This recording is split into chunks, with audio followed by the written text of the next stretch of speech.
ఈ రోజు అడుగుతా ఉన్నాం. నేను పని చేస్తాను, నేను పిఠాపురం నుంచి పోటీ చేస్తున్నాను, పని చేస్తాను, మేమందరం కలిసి పని చేయిస్తాను.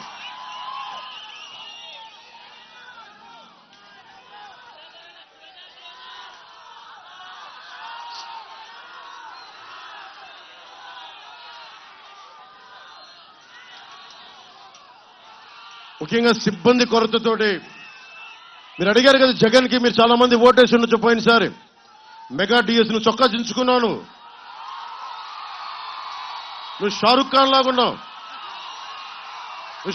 లాగున్నావు, ఒక్కొక్కరికి ఒంటి మీద బలం, అస్సలు కొవ్వులు లేకుండా బలంగా ఉన్నారు మీరు కోరుకుంది.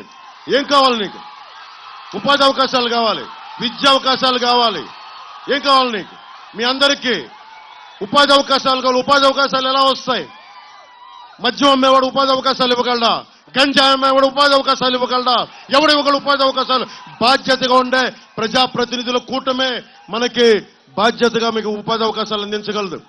30,000 మంది ఆడపిల్లలు తల్లులు ముందు చెప్తా ఉన్నాను, 30,000 మంది ఆడపిల్లలు అదృశ్యం అయిపోతే ఒక్క ప్రజాప్రతినిధి మాట్లాడాల. వల్లభనేని వంశీ గారిని అడగండి, రేపు పొద్దున కనిపిస్తే నమస్కారం చెప్తాను, అన్ని చేస్తాను, కానీ పాలసీ పరంగా నా సొంత రక్తం అయిందైనా సరే నేను విభేదాలు పెట్టుకుంటాను. వల్లభనేని వంశీ గారు నాకు తెలిసి ఉండొచ్చు, 2014లో ఆయనకి మద్దతు తెలిపి ఉండొచ్చు, కానీ ప్రజాక్షేమం కోసం, రాష్ట్ర హితువు కోసం ఈ రోజున జనసేన మద్దతుదారులు ఆయనకి దయచేసి ఆయన మాటల వల్ల పడొద్దు.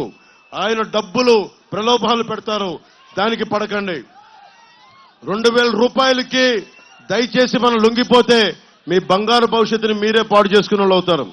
ముఖ్యంగా జనసేన మద్దతుదారులకి 2 చేతులెత్తి నమస్కరిస్తున్నాను. కూటమి ధర్మం, నేను ధర్మం కోసం పోరాడుతున్నా.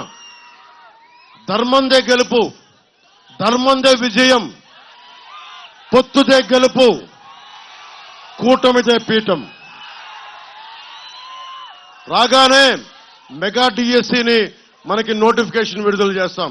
అలాగే ఎస్ఐ ఉద్యోగాలకు కానీ, ఎస్ఐ రిక్రూట్మెంట్ కానీ, మనకి కానిస్టేబుల్ రిక్రూట్మెంట్ కానీ జరగల. అందరికీ, ఉద్యోగులందరికీ కాంట్రిబ్యూటరీ పెన్షన్ స్కీమ్ ని తిరిగి దాన్ని ఎలా తీసుకురావాలి, దానికి ప్రత్యామ్నాయ మార్గాలు ఎతికి దానికి అండగా నిలబడాలి. ప్రతి ఉద్యోగికి నెల జీతాలు సక్రమంగా వచ్చేలాగా కాంట్రిబ్యూటరీ పెన్షన్ స్కీమ్ కి సంవత్సరం లోపు ఒక పరిష్కార మార్గాన్ని కనుక్కుంటామని నేను మీకు మాటిస్తున్నాను.